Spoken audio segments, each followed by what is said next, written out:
kami itu boleh. Tekadnya mungkin dengan jadinya mungkin tidak boleh, tidak lupa boleh. Kalau boleh karena isu bawa dekat itu nih. Maka mau pastikan itu. Tekadnya dalam 3 minggu ini apa bagi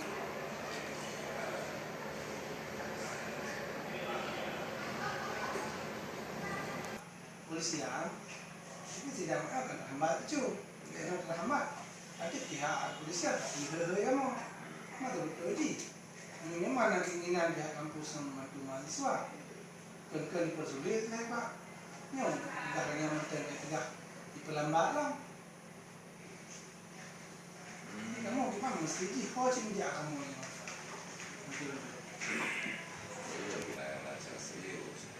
Jadi harus dioleh kadang-kadang masalah akreditasi.